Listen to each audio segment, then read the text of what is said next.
And it's hard to believe we're approaching 15 years since we lost him over in Afghanistan. So the Flora Bama is extremely proud and honored to recognize him today in the sacrifice. Let's give a special welcome to the Cliff family here with us today. I know Richie is smiling down on all of us. We got the Cliff family. We have Stacy, his son, little Richie, his father, Big Rich, his mother, Julie Cliff, his brother, Eddie, Eddie's sister, Caroline, and their son, Flynn. And it's so awesome to have him here. Absolutely.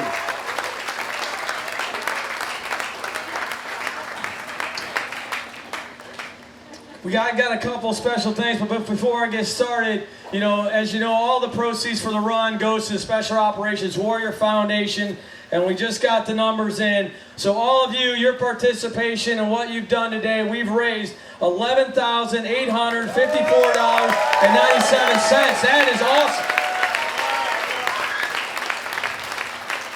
So yeah, special thanks to the Special Operations Warrior Foundation. We got a great crew up there. You got Colonel Retired Freckes.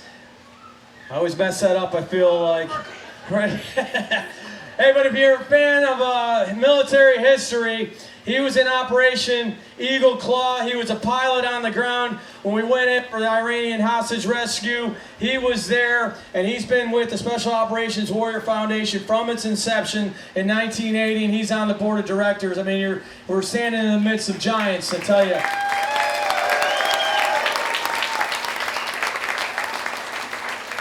We couldn't do this without the Flora Bama Special Events team. A special thank you to Rachel and the whole crew that helped put this together. She's always behind the scenes. She was here at like 5 in the morning, late last night, making this happen. I think she walked the... No, all right, I won't do it. All right, we're going to go there. She's waving off. But all of our volunteers, so we can't do this without volunteers. Volunteers are NATTCC, so they volunteered. Pensacola VFW, though, they were the ones out on the 13-mile, the half marathon. They're at the water point stations. They got to walk through the sand and drag those tables and those drinks for you. And then we had Alabama Credit Union on the 5K here. So appreciate y'all. Super cool if you didn't know it, but ODA 7122 is in the house. All right, that was the team that Richie was a commander of. And they knew we were doing this, and they said, hey, we're going to be here. We're going to honor his legacy. So the team members are here. They're in the back there. You got ODA 7122. You got a lot of members from 7 Special Forces Group. Let's give it up for those guys out there on the front lines fighting for freedom, baby.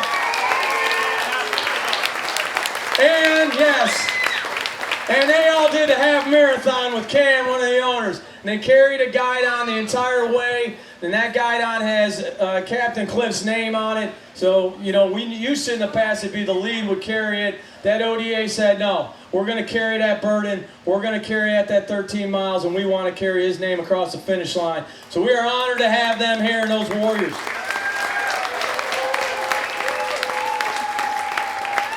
And then just everyone, all of our participants, everyone here, as I said, it wouldn't be possible without each and every one of you. Thank you so much for being here. We got a few things we want to step through. I want to introduce Cam Price, one of the owners here of the Flora Bama. It was his vision that brought this together. He's been executing this since its inception. So please welcome Cam.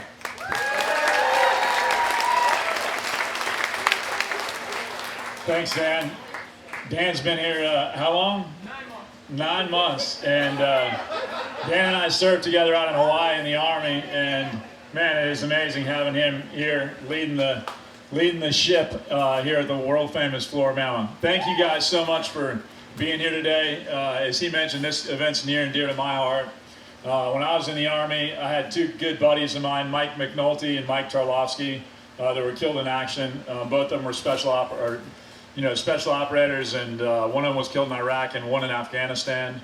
And when I got out of the Army, I wanted to be able to do, and I got involved here at the Flora Bama, I wanted to be able to do something to give back to the military community. And I looked at the different charities that were out there, and looked at kind of what Mike McNulty had 4 kids. We did Best Ranger together from Hawaii. He had 4 kids that he left behind, a wife and 4 kids that he left behind, and they were all taken care of by Special Operations Warrior Foundation.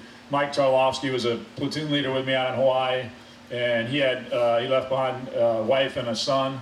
And again, Special Operations Warrior Foundation stepped in and really took great care of the family. And so I wanted to do something to give back to Special Operations Warrior Foundation. And at the same time, I looked at the mission of Special Operations Warrior Foundation and how they really support guys that are at the tip of the spear, all those special operators across the different branches of service.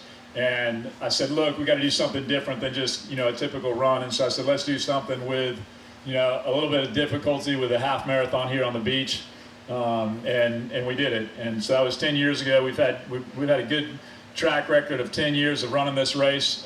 We've had all different kinds of conditions out there, from lightning and high tide, low tide. We had one year we forgot to put the turnaround point in on a half marathon. And it was the second year of the race, and the first year of the race I was in better shape, and I led the race up to the turnaround point, and it was there, and everything was good. And the second year I'm running, and there are about 15 people ahead of me, and they'd stretched out probably a mile in front of me, and I hit the turnaround point, which I knew where I was, and realized that it wasn't there, and there were still 15 people running east. And after you hit the pavilion out at the National Seashore, which is 6.5 miles from here, there's nothing, right? And so I kept running past the turnaround point, hoping that one of those 15 people had on a GPS watch, and one of them did, and they said, hey, look, we got to turn around. So they all turned around, and I saw them, and I was like, man, I better keep running and see if there's like somebody else out there. And there was an ATV, and I was like, man, you need to go chase down there and see if there's anybody out there. We thought we got everybody. We'd come back here, we do all the awards. And about the time we finished the awards ceremony, Edmund comes like hobbling back in here. And so we had water stops up to 6.5 miles. And then when I designed the race, we can actually do a full marathon. So it's 13.1 miles to Pensacola Pass on the beach. Well, he hit Pensacola Pass leading the race, and he realized that he had missed the turnaround point. He turned around at Pensacola Pass, came back, got some water at the condo at the 6.5 mile mark, and then hobbled back into the Flora Bama. So we've had some ups and downs over the years, but everything, thank you, Rachel, went perfect today. We didn't have any issues, so awesome job. But, Special Operations Warrior Foundation is a really, and I'm not going to steal all of George's thunder, but it's a really great organization, and they take care of the kids of fallen special operators. And what they do is they provide immediate financial assistance to the family, and then they adopt these kids and make sure that they have everything that they need, from academic support all the way through their lives. So elementary school, middle school, high school, and then when they get to college, they have 100% of their college paid for. And there are a lot of details about how many people they've sent through college, and George's going to cover some of that. But it's a great organization. I really wanted to just say thank you guys all for your support of this race and the organization. And we got some cool stuff all around Richie's family that we're going to go over today. And we always have, when we started the race, since I spent most of my time in the military out in Hawaii, we wanted to do something special, so we got some Hawaiian leis that we fly in every year for the race, so we'll be presenting those in a little bit. I'm going to go ahead and pass it back to Dan. Thanks, Cam. All right, I think we're on to... That's my beer. All right, I'd like to bring George up now. Come on, George, if you wouldn't mind saying a few words. All right, we're going to do a mic swap. All right, George, come on up, man. Living legend right here. Well, I'm not going to take too much of your time. Cam's hit some of the highest points, but first of all, I want to thank you all for coming out and supporting the Special Ops Warrior Foundation. It's hard for me to believe it's been almost 43 years. On April 24th, it'll be 43 years since we tried to rescue the hostages in Iran. And during those years, obviously things have changed, but one thing hasn't changed, and that is that we keep losing one of our great warriors as they support and defend our country. We're over 500 kids that we have put through college. We've got over 1,000 that we're still planning to put through college. And as Cam said, it's cradle to career.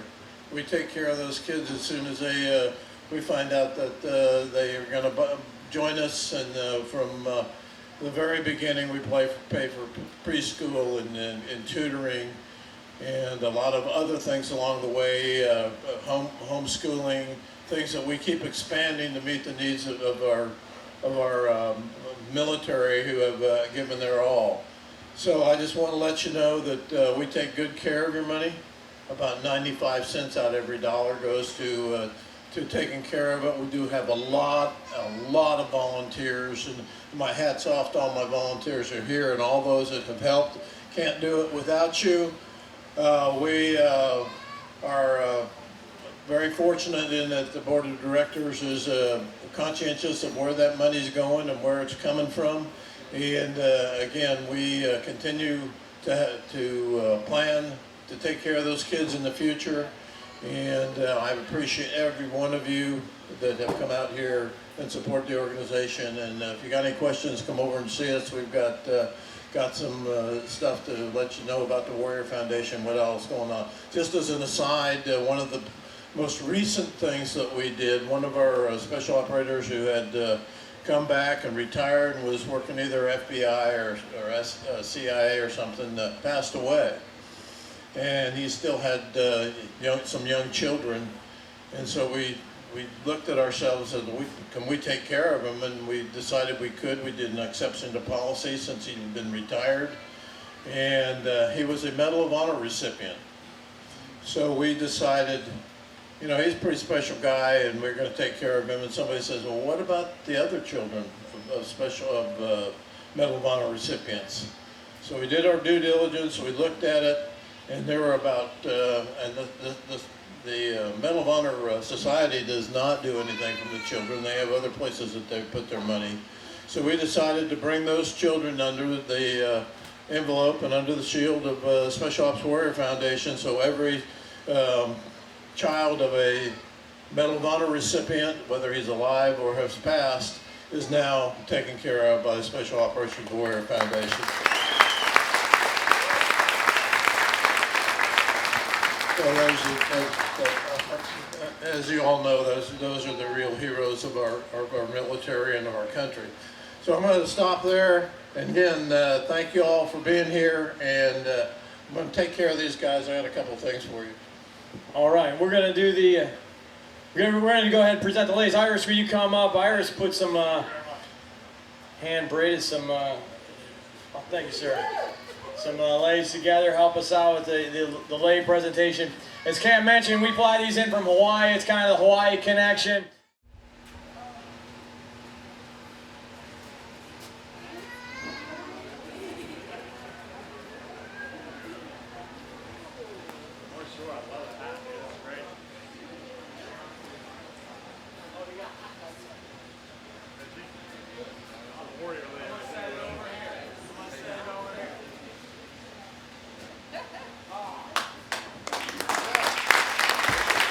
Yes, it's so awesome to have you out here. It really is.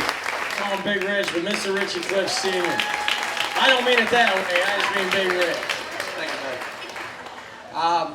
Gosh, after going out and doing the walk in that wind and cold this morning, it was quite an effort for me, and for everyone for coming out. I thank y'all so much for being here and honoring our son. I'll try to keep this brief, but I did want to tell you a little bit about Richie. He grew up in Mount Pleasant, South Carolina, along with his brother Eddie. Went to the same high school that my wife and their mom taught at. They grew up surfing, going to the beach all the time, running, working out, wrestling. So as I walked on the beach this morning with Eddie and saw those waves, and we talked about it, Richie would have really been in his element here, in the cold, in the rain, or it wasn't raining anyway, but the wind. And he would have been thinking about catching one of those waves as he came along. I know Eddie was thinking about it as he came too. Gosh, I want to thank Dan, Cam, Rachel, for all the help that, and just for inviting us to be here and be honored along with y'all this week. The bonus was when I got a phone call the other day from Joe Mulholland team leader of 7122, who I'd spoken to a few months ago when the team honored Richie and Gary and Jamie, his two teammates that were with him in that terrible day in 2008. And he called to tell me about they were doing this workout in their honor, and we were just so honored about that. When I found out a couple days ago when he called me and said the team was going to be here today, I almost fell out of my chair. It was just amazing. Because Joe is not only the leader of the team, but his dad, General John Mulholland, was the head of Special Forces when Richie and Jamie and Gary were killed.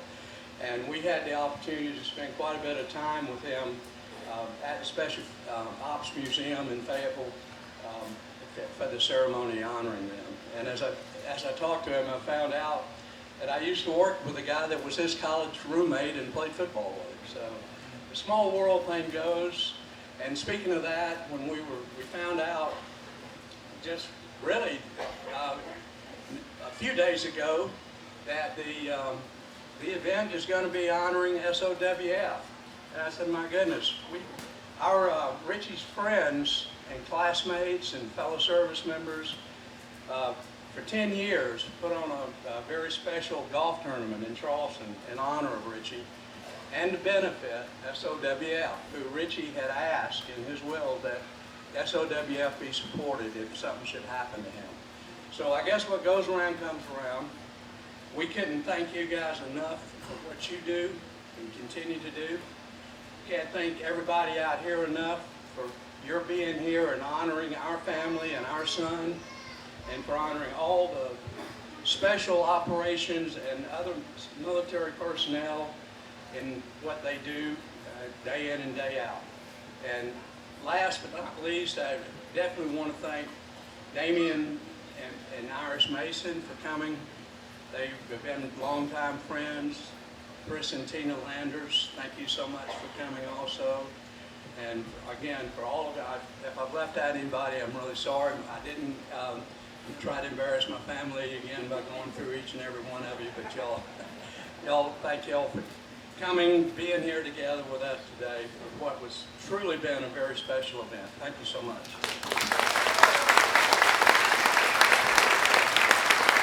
We get a representative from ODA 7122 up here. And we got Captain Mulholland, Team Sergeant Baker. All right, guys, please welcome ODA 7122. Hey guys, so I'm Master Sergeant Jeff Baker. I'm the Team Sergeant for 7122. First, I'd just like to thank Dan and Cam for giving the team the opportunity to come out here today. It truly is an honor to get to carry the guide on and represent Captain Rich Cliff's legacy. I don't want to take too much time, but I just want you guys to know that this picture of Richie right here hangs in the team room every day. And as we're doing our thing day to day, whether it's getting after a good workout or training hard for the next fight, we really try to honor his and the rest of our fallen guys' legacies as we're getting after it. And that's all I'll say about that. Thanks. I'm going to pass it off to my team leader, Joe Mulholland. Hey guys. Joe Mulholland. Just want to say to the family, Rich, Julie, family, just know that Richie's legacy lives on and always will. 7th Group has never forgotten him and never will. Okay? And just know that. We're honored to be here, truly humbled, and wish you guys nothing but the best. All right, thank you so much. That's it. Damien, who is, so this is Colonel retired Damien Mason, warrior, an individual that worships me. But Damien was company commander back in the day for Richie, so I wanted to bring up and kind of talk a little bit about Richie. Thanks, Dan. I appreciate that. And thanks for the opportunity to talk about Richie. I think I've done it like 2 or 3 times. I remember going to Wando High School, and then there were 1 or 2 other memorials. to talk about him. So the main thing is, you know, I met Richie, and I discovered what a wonderful guy he was. He loved his family, and he served his country. So I met him at a mess hall in Iraq, but it wasn't a mess hall, it was just a mess trailer. And it was like you see in the movies, right? He got in country, first job he had, he was in charge of this mess hall, which was this rickety trailer.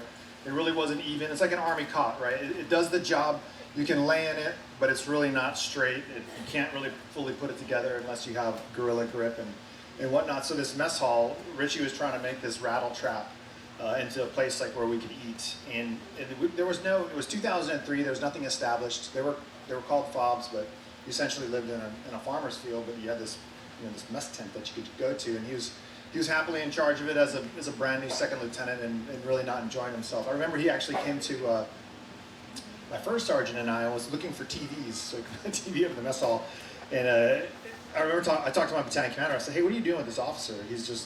He got him in charge of the mess hall. Like we're doing a lot. You know, we're still in combat, so probably could use him." So eventually he says, "Hey, you know, why don't you take him down to your company?" He became a platoon leader for me, and he immediately fit in with his guys. He had this horrible platoon sergeant, and he struggled, and his guys and him were just unbelievably tight, and they would really cleave to him. He just had a very good nature about him, and it made for this really kind of beautiful relationship amongst his platoon. And then finally we got Garcia in there. I know Stacy, you remember Garcia, great guy. And then, you know, that little element just blossomed, and they turned into this really great. It's a really great platoon, a really great bunch of guys. So if you ever wanted to cheer yourself up, you just had to go walk down to Richie and see what they were doing, and it would just put a smile on your face. Although it was all legal, moral, and ethical, but it would turn your day around, right? So Richie with me fought in places like Samara, Hamam-Alil, Balad, Najaf, Tel Afar, and Mosul, and they're all like Star Wars places, right? Those are all places where Jedis go to do missions and whatnot. And he loved patrolling, he loved fighting, and that's how he served his nation. And one day he talked to me and he said, "Hey, I'm thinking about going to Special Forces." Right at this point, he's now a senior lieutenant, and he's got more time. He'll actually do. He didn't know it at the time, but he'll actually do another deployment to Iraq before he came to Fort Bragg.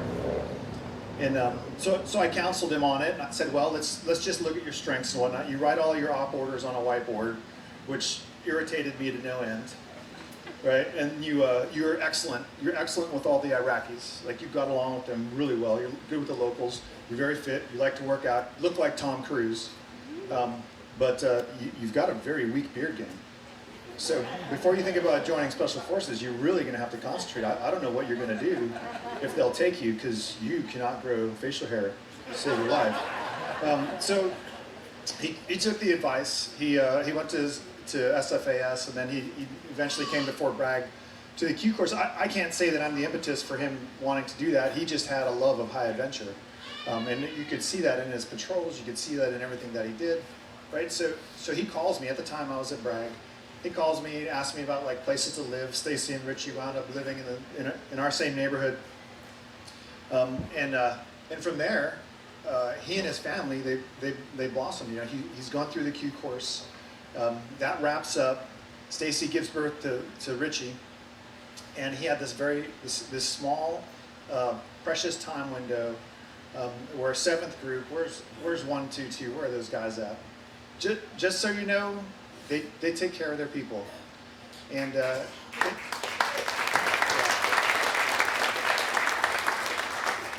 his team deployed, and they said, "Look, stay back for a couple of weeks, right? You've got a brand new son. Spend some time with your son and your wife, and then come forward to us." So he spent about 3 weeks total. At home, and I'll tell you, those are his most precious weeks. That he had, you know. So he deployed, and it was that point where he's loving his family. Then he deployed, and then on 29 September, it was 2000. With Gary Vasquez and Jamie Nicholas, he was killed. He was taken from us, and he served his country. So that's Richie Cliff. He loved his family, and he served his country.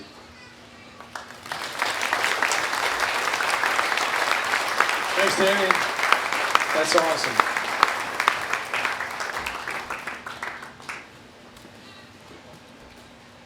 All right, well, everyone is, we're going to move into the awards presentation, but just kind of in closing, and Cam, if you got any closing, give me a wave, but, I mean, we got an awesome group here today. Thank you so much, really.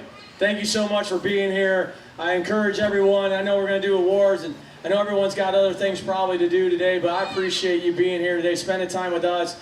There are some incredible warriors that are in our midst. You know, get to know one another. You know, support one another. Come up and take a look at some of these photos of Richie. And what we want to do is try to bring a connection to everyone. Why we're here, what we're doing, and what you're doing is so important. It's so important to the special operations community. It's so important to our military. But I mean, we got an incredible group here today. We're here to celebrate Richie, honor our warriors. We're at the legendary, world famous Flora Bama. I mean, so with this group, Smokey Otis Band, and this crew, we should be able to have a pretty damn good time. And Richie, you know Richie's smiling down on us, as well as all of our warriors. So thank you so much for being here. And so we'll move into the awards presentation, and just one last thank you so much to having the Cliff family with us here today, and then 7th Group, thank you so much.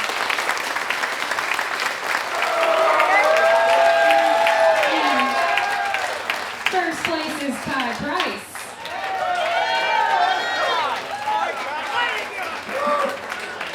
All right.